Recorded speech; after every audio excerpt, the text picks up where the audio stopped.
A palavra de Deus no livro de Atos, no capítulo 2, a sequência do nosso estudo, estaremos encerrando o discurso do apóstolo Pedro até o versículo 36. Iremos ler do versículo 25 ao versículo 36.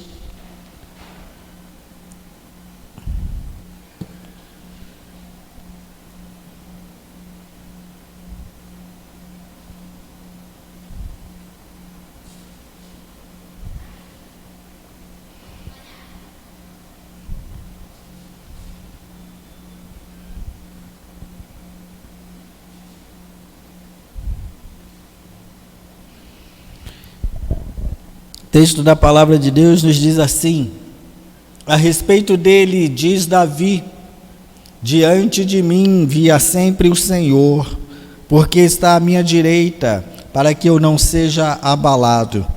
Por isso se alegrou o meu coração, e a minha língua exultou. Além disto, também a minha própria carne repousará em esperança, porque não deixará a minha alma na morte, nem permitirás que o teu santo veja a corrupção. Fizeste-me conhecer os caminhos da vida, encher-me-ás de alegria na tua presença. Irmãos, seja-me permitido dizer-vos claramente a respeito do patriarca Davi, que ele morreu e foi sepultado, e o seu túmulo permanece entre nós até hoje. Sendo, pois, profeta, e sabendo que Deus lhe havia jurado que um de seus descendentes se assentaria no seu trono, prevendo isto, referiu-se à ressurreição de Cristo, que nem foi deixado na morte, nem o seu corpo experimentou corrupção. A este Jesus, Deus ressuscitou, do que todos nós somos testemunhas. Exaltado, pois, à destra de Deus, tendo recebido do Pai a promessa do Espírito Santo, derramou isto que vedes e ouvis. Porque Davi não subiu aos céus, mas ele mesmo declara: disse o Senhor ao meu Senhor: assenta-te à minha direita, até que eu ponha os teus inimigos por estrado dos teus pés. Esteja absolutamente certa, pois toda a casa de Israel, de que a este Jesus que vós crucificastes, Deus o fez Senhor e Cristo. Se os irmãos perceberam, nós iniciamos o versículo 25, numa repetição clara do salmo que nós lemos na introdução, do Salmo 16, pois é uma declaração de Davi, o patriarca Davi, o rei Davi, que segundo a promessa receberia na sua descendência um reinado eterno, e esse reinado perpétuo foi efetuado na pessoa do Senhor Jesus Cristo. Quando Davi, então, ele pronuncia essas palavras, Davi está ciente de que dentro das expectativas que ele tinha de si mesmo, ele não poderia estar falando da sua condição, pois ele era um ser mortal como todos os outros seres humanos. O texto exatamente está falando sobre o Cristo. Apesar de ser o seu descendente na carne, humanizado, ele está falando do Senhor Jesus Cristo, o descendente real, segundo a promessa do próprio Deus, do qual seria então estabelecido na linhagem da sua família.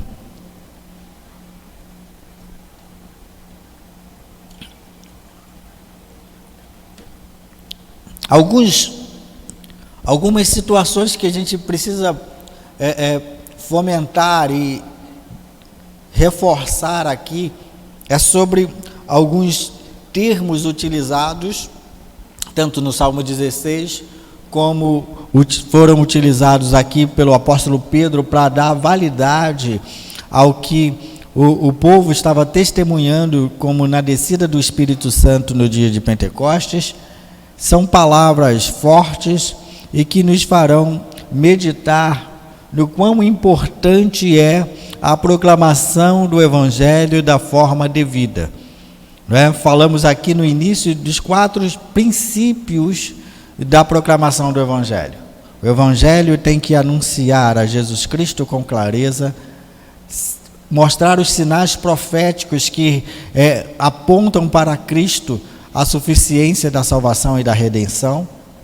Também aplicar o ofício da crucificação como o plano redentivo do Senhor, apontado a todos os pecadores.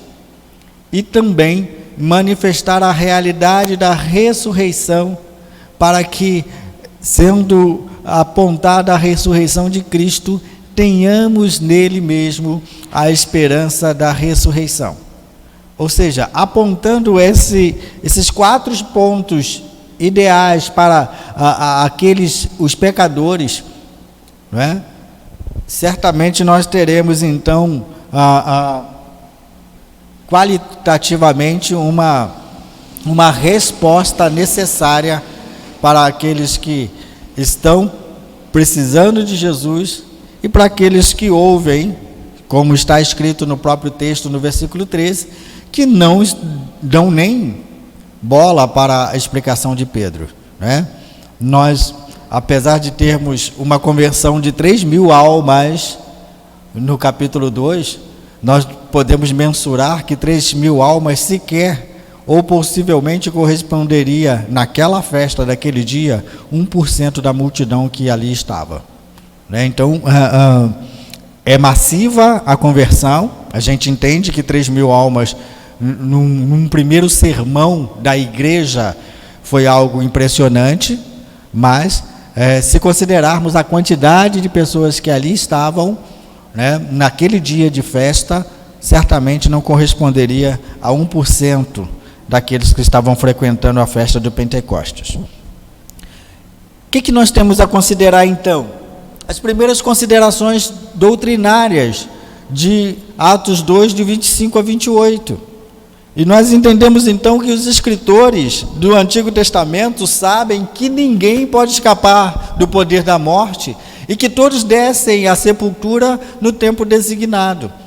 No Antigo Testamento, com raras exceções, nós vemos ali alguns efeitos do poder de Deus ressuscitando mortos. Nós não temos como negar a realidade de ressurreição de mortos na história do Antigo Testamento. É uma realidade, né? É raro, sim, raro, mas temos documentados no Antigo Testamento ressurreição de pessoas.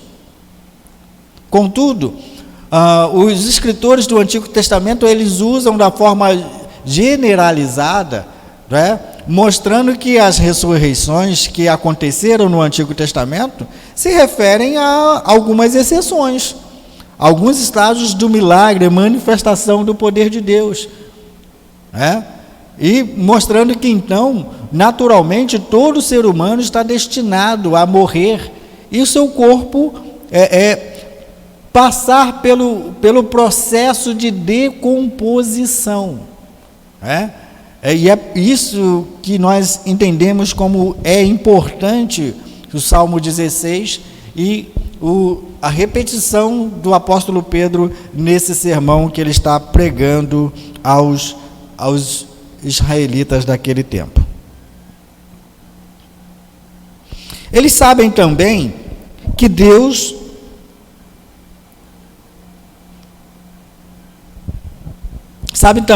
tem poder sobre a morte e que na sua presença eles têm a vida eterna.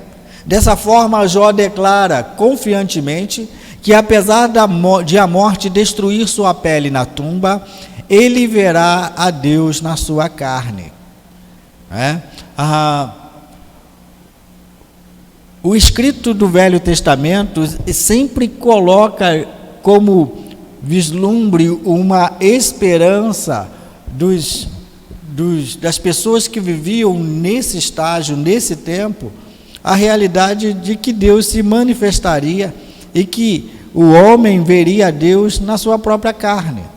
Apesar de ter a morte como destino, depois como punição do pecado, ao homem estava destinado viver eternamente com Deus por meio do julgamento e do último dia da vitória do Senhor.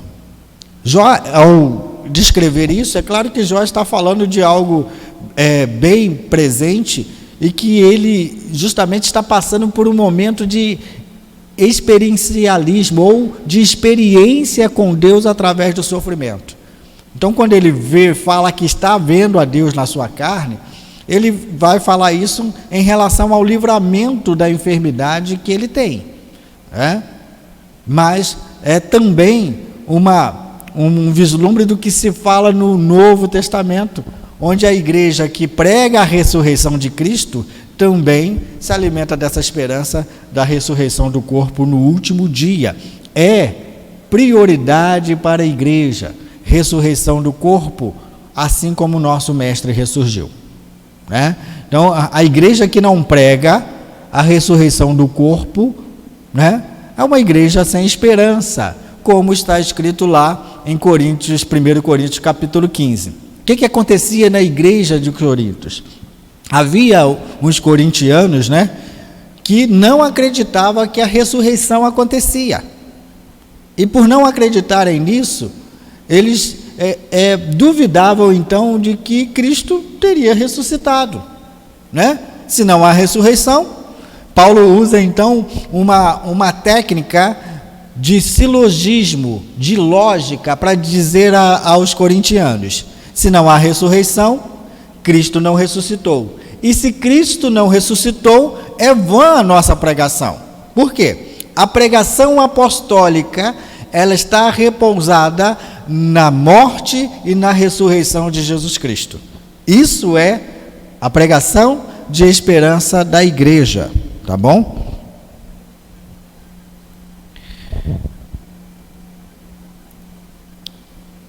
Cheio de esperança,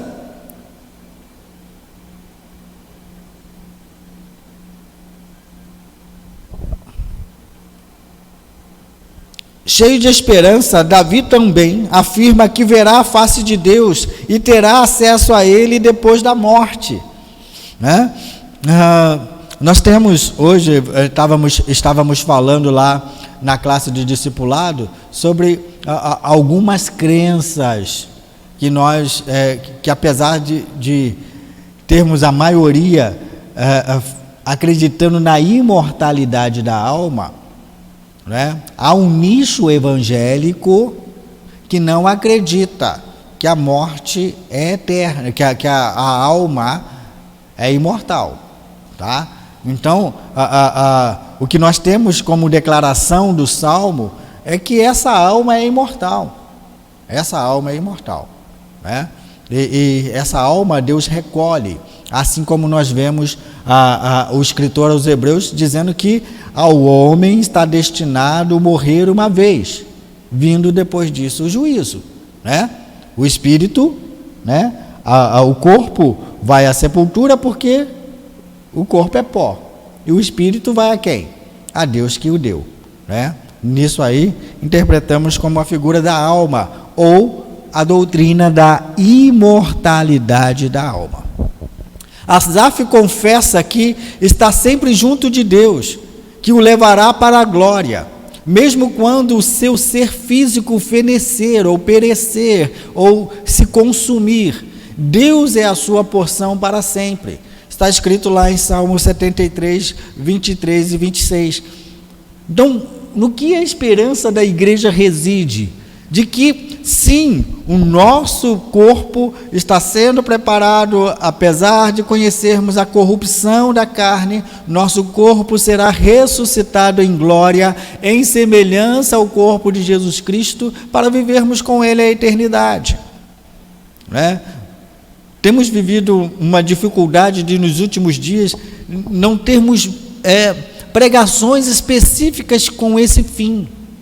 Mas entendemos que a pregação evangélica, ela passa por essa questão firme da esperança da igreja, que crê na redenção divina pela morte de Cristo na cruz do Calvário, assim como crê na ressurreição de Cristo, para que pela ressurreição dele também tenhamos esperança de vivermos a eternidade. ressurretos junto com ele e à semelhança dele para vivermos a eternidade. Percebe-se então que esses escritos são escritos do Antigo Testamento, onde antes do advento da graça, os judeus, o povo israelita já comunicavam a ideia dessa interação, desse relacionamento com Deus, que geraria então um pacto de vida e pacto de vida eterna.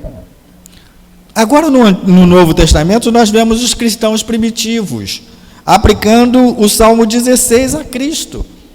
Pedro é o primeiro a colocar essa proposta, essa proposição, mostrando àqueles que estão abismados com o evento da glossolalia, do evento das línguas repartidas pelo advento da descida do Espírito Santo, agora que essa profecia se refere a Jesus Cristo, e que a vinda do Espírito Santo é uma sequência na substituição daquele que subiu ao céu, e o Espírito Santo agora habitando com a sua igreja, e na sua igreja, prossegue a missão de Cristo que ele começou no seu ministério. E assim que Pedro aplica, dizendo, olha, porque não me abandonarás? Está lá em Salmo 16:10, que nós lemos na introdução, porque não me abandonarás na sepultura, nem permitirás que o teu santo entre em decomposição.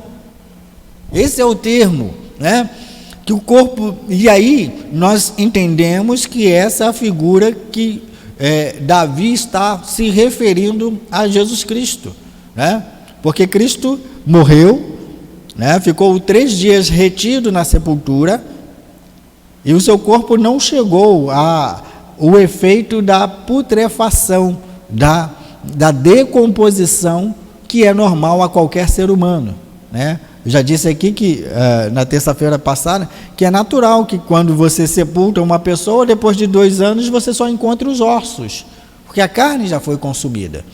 Isso é natural.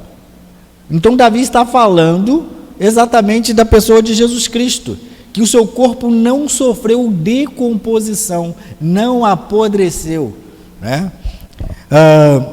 Eles interpretavam então as palavras de Davi no sentido de que o túmulo não poderia destruir o corpo de Jesus. Aliás, a pregação de domingo vai falar sobre essa questão, ou um dos textos de domingo vai falar sobre essa questão, de Jesus apontando a direção desde o início do seu evangelho, no evangelho de João, dizendo, esse corpo, esse templo vai ser destruído e eu ressuscitarei no 3º dia.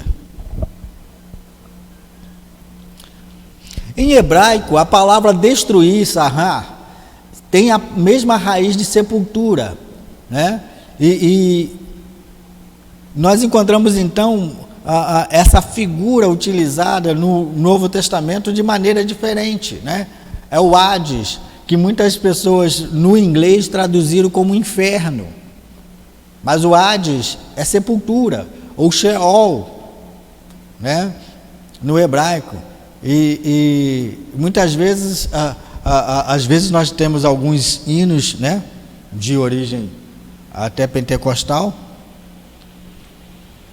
de alguma crença, dizendo que Cristo desceu ao inferno, Só que essa tradução é uma tradução imperfeita, exatamente porque em grego Sheol é traduzido por Hades, sepultura, Então não é verdade que Jesus desceu ao inferno, e conta-se aí algumas lendas que ele foi lá, tomou a chave do inferno, prendeu a morte e pregou aos espíritos em prisão, que está escrito lá em Pedro, designando como a figura de que Jesus foi ao inferno.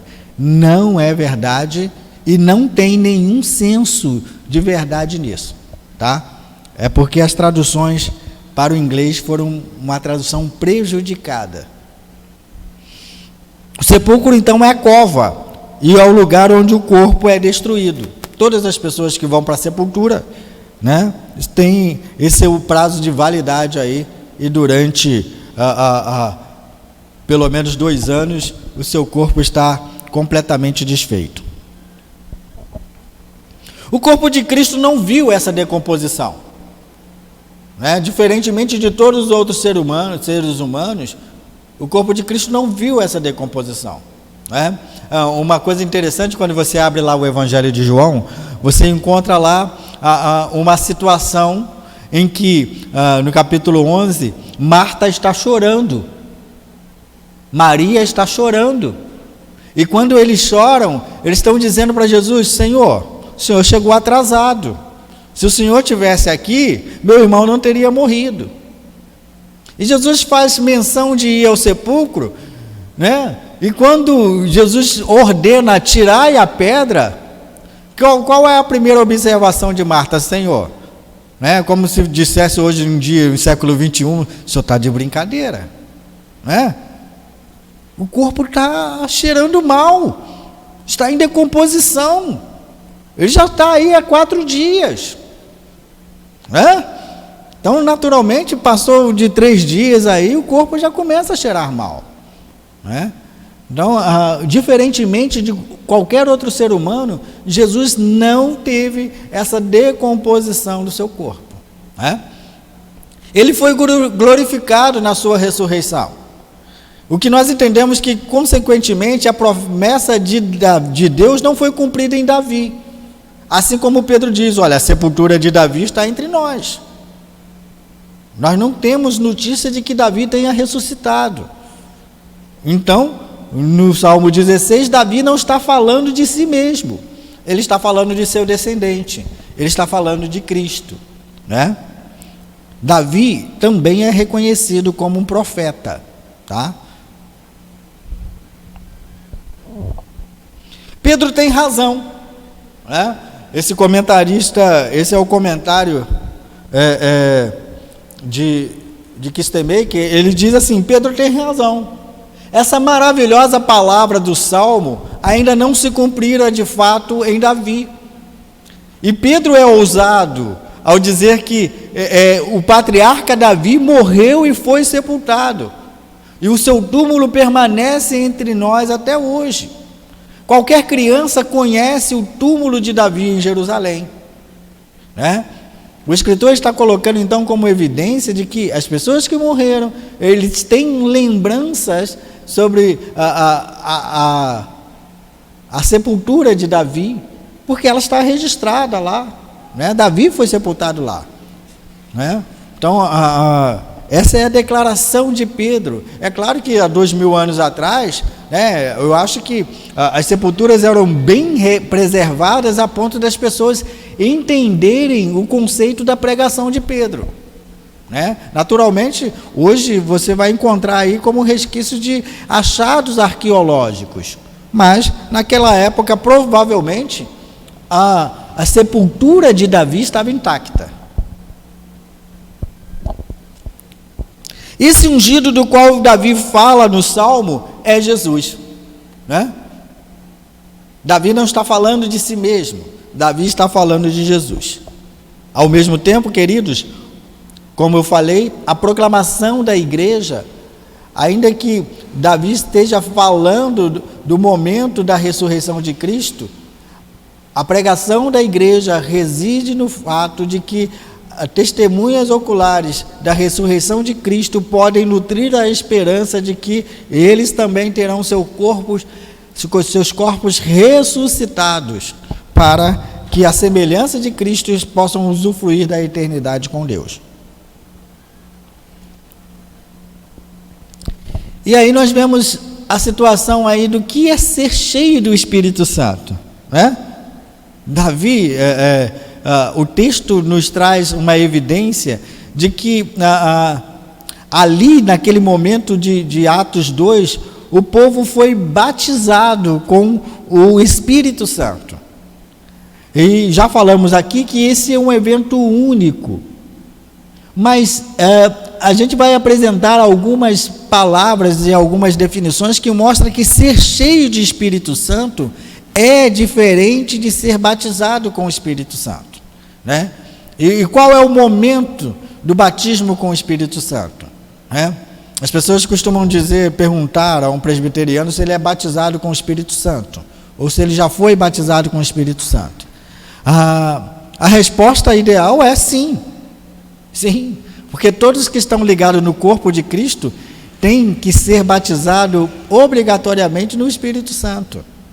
Porque o Espírito Santo veio habitar na igreja e esse batismo significa a habitação do Espírito Santo, a descida definitiva para jamais se afastar da igreja, o corpo de Cristo. Isso significa o batismo com o Espírito Santo, né? O apóstolo então define que ser cheio do Espírito deve ser diferenciado de ser batizado com o Espírito. Ele define cuidadosamente que o batismo com o Espírito Santo, como aquele ato de Cristo que ele coloca com os crentes em seu corpo. Romanos 6, 4 a 6 explica essa realidade. Em Gálatas 3, 27 também nos explica essa realidade de que o batismo com o Espírito Santo é o fato de termos recebidos, então, esse selo que nos garante que pertencemos ao corpo de Cristo. Então, quando perguntarem para você, meu irmão, você é batizado com o Espírito Santo? Né? A primeira pergunta que as pessoas fazem, mas qual é a finalidade dessa pergunta? Né? A primeira coisa que as pessoas fazem é perguntar como evidência: você fala em línguas estranhas? Né? As pessoas acreditam que a evidência de sermos batizados com o Espírito Santo tem que necessariamente falar línguas estranhas. E isso não é verdade. Batismo com o Espírito Santo significa que estamos ligados ao corpo de Jesus Cristo, à igreja de Jesus Cristo, que é conduzida pelo Espírito que veio habitar em nós. E agora, ser cheios do Espírito Santo. Nós temos aí em contraste com ensinamentos errantes hoje. O Novo Testamento em nenhum lugar ordena os crentes a buscar o batismo com o Espírito Santo. Quando você abre lá em 1 Coríntios capítulo 12, você vai encontrar, antes de 1 Coríntios 13, quando Paulo fala sobre a excelência do dom maior, que é o amor, Paulo está justificando e que se deve procurar com zelo os melhores dons. Ele não fala para buscar o batismo com o Espírito Santo, mas exercer os dons que são doados por meio desse Espírito à igreja. Né? Então, é errante, é errôneo o ensino de que as pessoas, dentro da igreja tem pessoas batizadas com o Espírito Santo e outras pessoas que não são batizadas com o Espírito Santo. Todos aqueles que pertencem à igreja como corpo de Cristo necessariamente passaram pelo batismo do Espírito Santo. O propósito do batismo com o Espírito não é dividir o corpo de Cristo, mas unificá-lo. Né? Interessante que Paulo está falando, sempre fazendo uma analogia do corpo, como os membros do corpo que devem funcionar de maneira orgânica e coordenada, né? Fazendo uma analogia à figura da igreja. Então, o que é ter o dom do Espírito Santo, ou ser batizado com o Espírito Santo? É a igreja unida, no mesmo propósito, né? No mesmo caminho. O Espírito não divide, o Espírito une. Né? E se temos uma dificuldade hoje nos nossos dias de vermos uma igreja, e aí, queridos, não é o fator denominacional. Quando nós falamos igreja, nós tiramos o rótulo denominacional.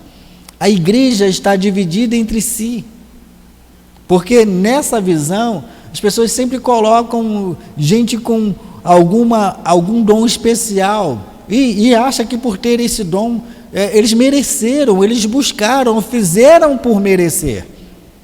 Esse é um grande problema. E aí nós temos esse problema dentro da igreja, porque se eu tenho o dom e o outro não tem, né? A gente vai começar a trabalhar a ideia de que tem pessoas menos privilegiadas por Deus dentro da igreja. Qual é a finalidade do Espírito Santo? não é dividir o corpo de Cristo, né? É claro que quando você abre 1 Coríntios 12, 13, Paulo está trazendo os eventos desde o primeiro capítulo de uma igreja que é dividida pelo menos em 4 partes, e nessa divisão em 4 partes, de que um pertence a um doutrinador, outro pertence a outra doutrina, outro pertence ao ensino de um apóstolo, outro pertence a outro ensino apostólico, de modo que a igreja está dividida entre si. O que Paulo está dizendo então? Logo no capítulo 12, não é assim que a igreja deve caminhar. A igreja deve caminhar unida. A igreja deve ser um corpo, um organismo vivo, coerente e que tenha pleno funcionamento dos seus membros, né?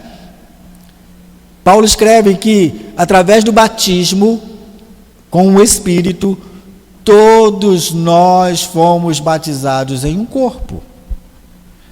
Então, irmãos, quando perguntarem se fomos batizados com o Espírito Santo, não tem problema de dizer que você é batizado com o Espírito Santo, que fomos, né? Essa é uma grande realidade.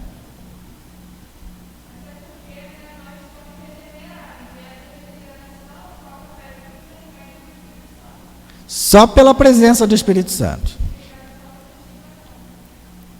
Isso é a verdade, né? Então, esse é um grande fato, esse é um grande problema, porque muitas vezes a igreja está dividida em coisas pequenas e menores e esquece de viver a unidade que fomos chamados para, uma unidade no Espírito Santo, onde a igreja possa crescer e ser uma igreja relevante no reino de Deus, né? Às vezes perdemos tempos com essa picuinha, né?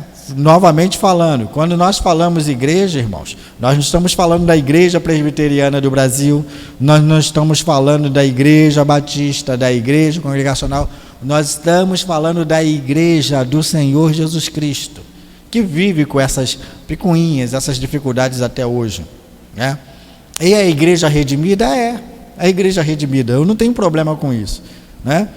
O problema é que a gente deveria amadurecer, e não amadurecemos ainda. Ao contrário do batismo com o Espírito, ser cheio do Espírito Santo é uma experiência e deve ser contínuo. Então o que o crente deve buscar? Ser cheio do Espírito Santo. E ser cheio do Espírito Santo, queridos, me parece que, de certa forma, você sempre vai estar meio cheio, meio vazio. Sempre haverá oportunidade para ser completo, ou para ser completado, para ser cheio em uma medida de necessidade, né? MacArthur ele está explicando exatamente isso. Você encontra aqui o registro que inicialmente no dia de Pentecoste, Pedro ele faz o sermão e ele está cheio do Espírito Santo. Mas quando ele tem que fazer a defesa do Evangelho, diante do Sinédrio, diante dos juristas judeus, em Atos 4:8, o registro é o mesmo, Pedro cheio do Espírito Santo. Então, qual é a ideia de pensarmos dessas diferenças básicas? O batismo é único e definitivo, enquanto ser cheio do Espírito Santo, o crente sempre tem necessidade de buscar ser cheio e completado em momentos de crises e dificuldades, de resposta e de testemunho, né? Essa é a necessidade do crente. Outras experiências, muitas das mesmas pessoas cheias do Espírito Santo em Atos 2, né? Porque eles estavam falando em novas línguas, estavam testemunhando da glória de Deus em Atos 2, eles também são encontrados lá em Atos 4:31. E quando eles são encontrados lá, queridos, acontece algo tremendo dentro da casa. Eles são cheios de Espírito Santo, e a experiência que eles têm dentro da casa é que aquela casa começou a tremer. Então, o ser cheio de Espírito Santo evoca a ideia de que em momentos necessários o crente deve buscar esse fortalecimento e encorajamento. Quem faz isso? O Espírito Santo. Lembra-se de que nós lemos desde o capítulo 1 e nós encontramos o povo lá no cenáculo em oração. Somente no capítulo 2, com a descida do Espírito Santo, o povo sai para fora, né? Eles só saem para fora do cenáculo depois da descida do Espírito Santo, porque enquanto o Espírito Santo não desce, o povo está quieto lá, fazendo suas orações, ainda que pudessem se deslocar para o templo, também estavam quietos, escondidos no meio do povo. Quando o Espírito desce, quando o Espírito Santo desce, eles não podem mais se esconder, são tomados de ousadia para testemunhar e para proclamar a salvação em Cristo.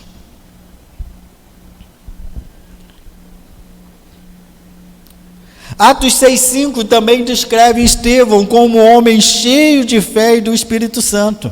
Aliás, esse texto é fantástico, né? Nós teremos eleição no domingo que vem, e o texto do capítulo 6 mostra que o requisito para uma pessoa ter o serviço de diaconia, que significa serviço, né? A responsabilidade de servir as mesas, esses homens deveriam ter o requisito de serem homens cheios do Espírito Santo. É um requisito. E quem dera, queridos, na nossa igreja tivéssemos um povo que orasse para que a nossa liderança fossem pessoas reconhecidamente como pessoas cheias do Espírito Santo. Porque isso faz toda a diferença na condução de uma igreja. É claro que o cabeça da igreja é Cristo, mas Ele colocou líderes terrenos. E no momento em que você vai escolher o seu representante, você deve ter iluminação de Deus, para que os homens que você coloca como seus líderes sejam pessoas cheias do Espírito Santo, como está escrito em Atos 6. Mas nós vemos então agora a defesa de Estevão lá no capítulo 7, 55, onde ele está defendendo na sua pregação diante de uma plateia raivosa e que está planejando matá-lo, como definitivamente o matam. Olha o texto, ele estava cheio do Espírito Santo, ele foi cheio novamente para proclamar em pregação, jogar diante da face dos judeus que aquele povo tinha matado o justo e o inocente. Estevão não foi apedrejado à toa, irmãos. Estevão foi tomado de coragem, cheio do Espírito Santo, para falar com ousadia da palavra de Deus. E pagou com a sua vida. Pagou com a sua vida. O problema é que nós vivemos em pleno século 21 e temos essas ressalvas. É muito mais fácil a gente ser comedido nas nossas palavras, né? Porque a gente sabe dos prejuízos das coisas que nós falamos, de certas coisas que nós falamos. Muitas vezes, numa pregação do Evangelho, nós temos aquela sensação de querer fazer com que as pessoas se sintam à vontade dentro da igreja, né? Eu não tenho problema quando as pessoas dizem, você é importante para Deus. Eu creio sim, que as pessoas são importantes para Deus. Mas todas as pessoas longe de Cristo estão num estado de pecaminosidade tão perigosa que precisam ser alertados, que precisam de Deus, que precisam da graça de Deus. E o problema é que a verdade, ela começa a atingir o nosso coração e nos confronta com aquilo que nós não somos. Nós precisamos mudar. Toda vez que você abrir a Bíblia, meu irmão, tentar encontrar na Bíblia algo que vale o seu coração e te traga alegria, você vai ser confrontado. Porque para você ter alegria, primeiro você tem que cair na real de que você é pecador e dependente da graça de Deus.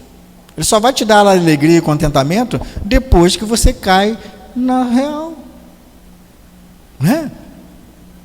Nós somos dependentes.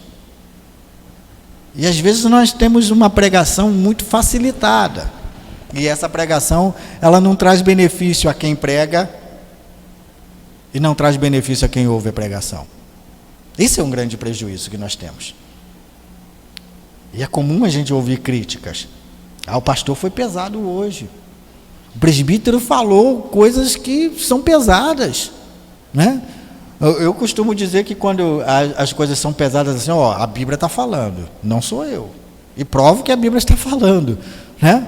Porque muitas vezes o pastor, ele ganha alcunha de mal educado. O pregador ganha alcunha de mal educado porque está falando uma palavra que é verdade, e por ser verdade ela é dura, né? Então nós temos um grande prejuízo nessa questão. O pregador, ele tem que buscar com eficácia, ser cheio do Espírito Santo e ter ousadia na palavra, porque a palavra que acusa o nosso pecado é a palavra que também transforma a realidade do pecador. Se nós não partirmos para o confronto, irmão, não tem salvação. Não tem salvação. O texto de Atos 2, nós encontramos Pedro ousado e apontando: vocês mataram, vocês crucificaram. Como eu disse aqui na semana passada, está todo mundo com a mentalidade fresca da crucificação de Jesus para a descida do Espírito Santo, pouco mais de 50 dias. Então está todo mundo lembrando do que aconteceu nos últimos dias em Jerusalém. Quando Pedro aponta essa realidade, todo mundo sabe do que Pedro está falando. Motivo pelo qual dentro da igreja nós não podemos massagear ego de ninguém. O pecador tem que se reconhecer pecador, para que ele busque a graça regeneradora de Deus.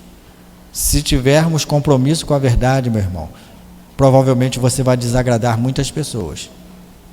Mas é melhor você, pela verdade, trazer pessoas a Cristo, do que, mentindo, fazer com que essas pessoas se percam no inferno. Isso é um grande perigo. Pedro então grava, dizendo que ele ficou cheio, o escritor Lucas, grava que Estevão ficou cheio do Espírito Santo novamente. Ou seja, nós vemos no capítulo 6 uma exigência para que os homens escolhidos para a liderança daquela igreja deveriam ser homens capacitados e cheios do Espírito Santo, certo? Agora no capítulo 7, nós encontramos Estevão fazendo a sua defesa do Evangelho e novamente tendo a palavra que ele, naquele momento, estava cheio do Espírito Santo. Queridos, ser batizado pelo Espírito Santo aconteceu na sua vida uma única vez. Mas não se acomode com isso. Ser cheio do Espírito Santo é requisito para uma vida de comunhão com Deus e de testemunho eficaz.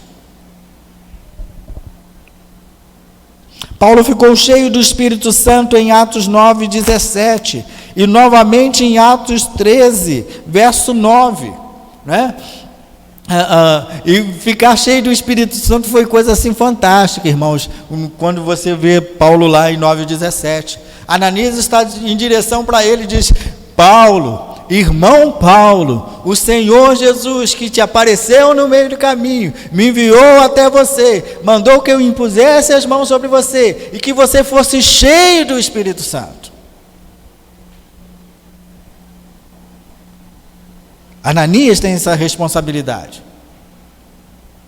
Paulo, em 13:9, ele está testemunhando do momento em que o Espírito Santo, no capítulo 13, separa-o, juntamente com Barnabé, para a sua pregação aos gentios. E quando ele é separado para pregar aos gentios, ele então novamente, num encontro com um determinado povo, ele é cheio do Espírito Santo. O que significa isso? que à medida que a pessoa é cheia do Espírito Santo, ela ganha ousadia, intrepidez na palavra e desejo de proclamar com fidelidade o Evangelho de Cristo.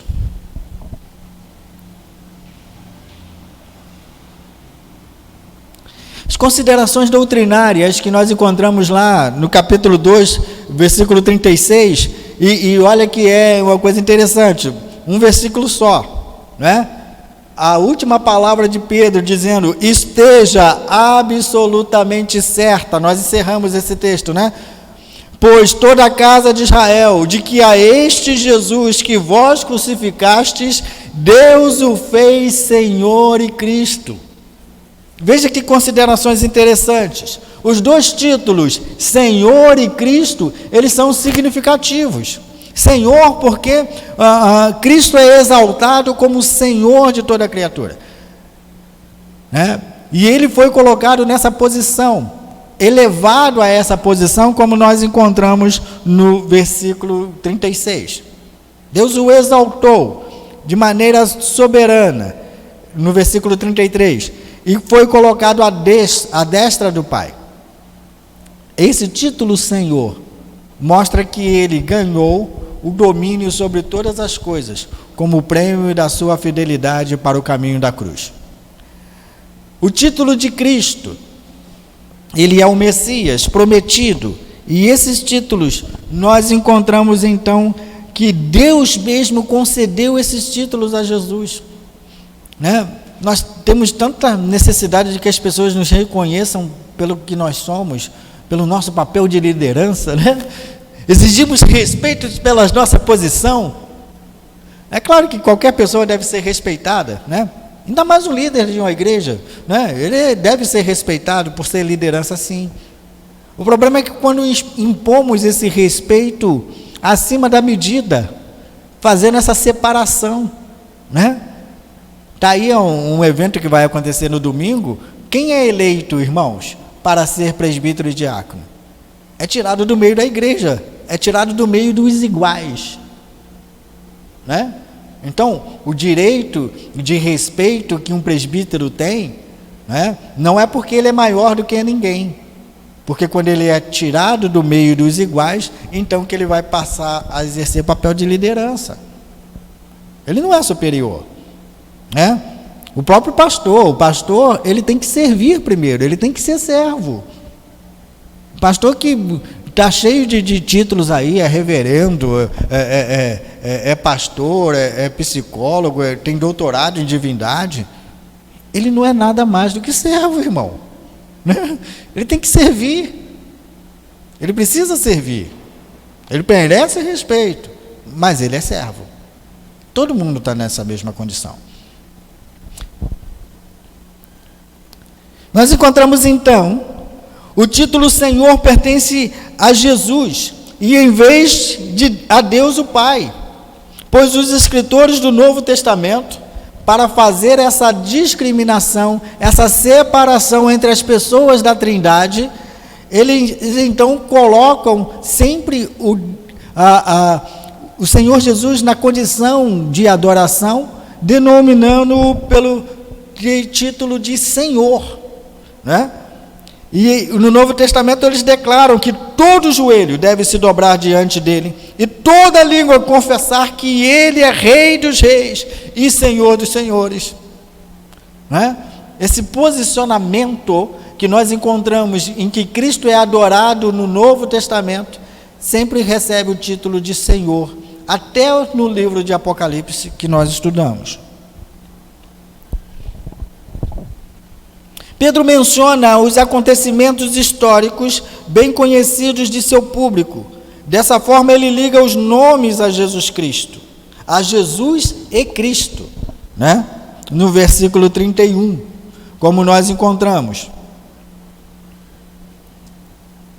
Pedro também escreve enfaticamente, esse Jesus, versículo 32 e 36, que é exaltado à posição da mais alta honra. No versículo 33, ele diz que está assentado ao lado ou à destra, à direita de Deus, pois ele é o Cristo, o Messias, o ungido, o Filho de Deus.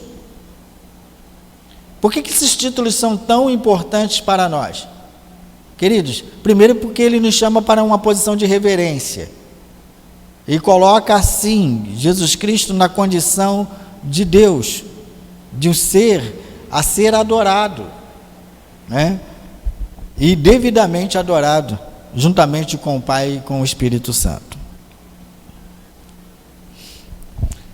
Encerramos aí no versículo 36 e a partir do domingo da próxima semana, da próxima terça-feira, nós estaremos falando sobre a conversão do 37 a 41 e somente vamos encerrar o capítulo 2 daqui a 2 semanas.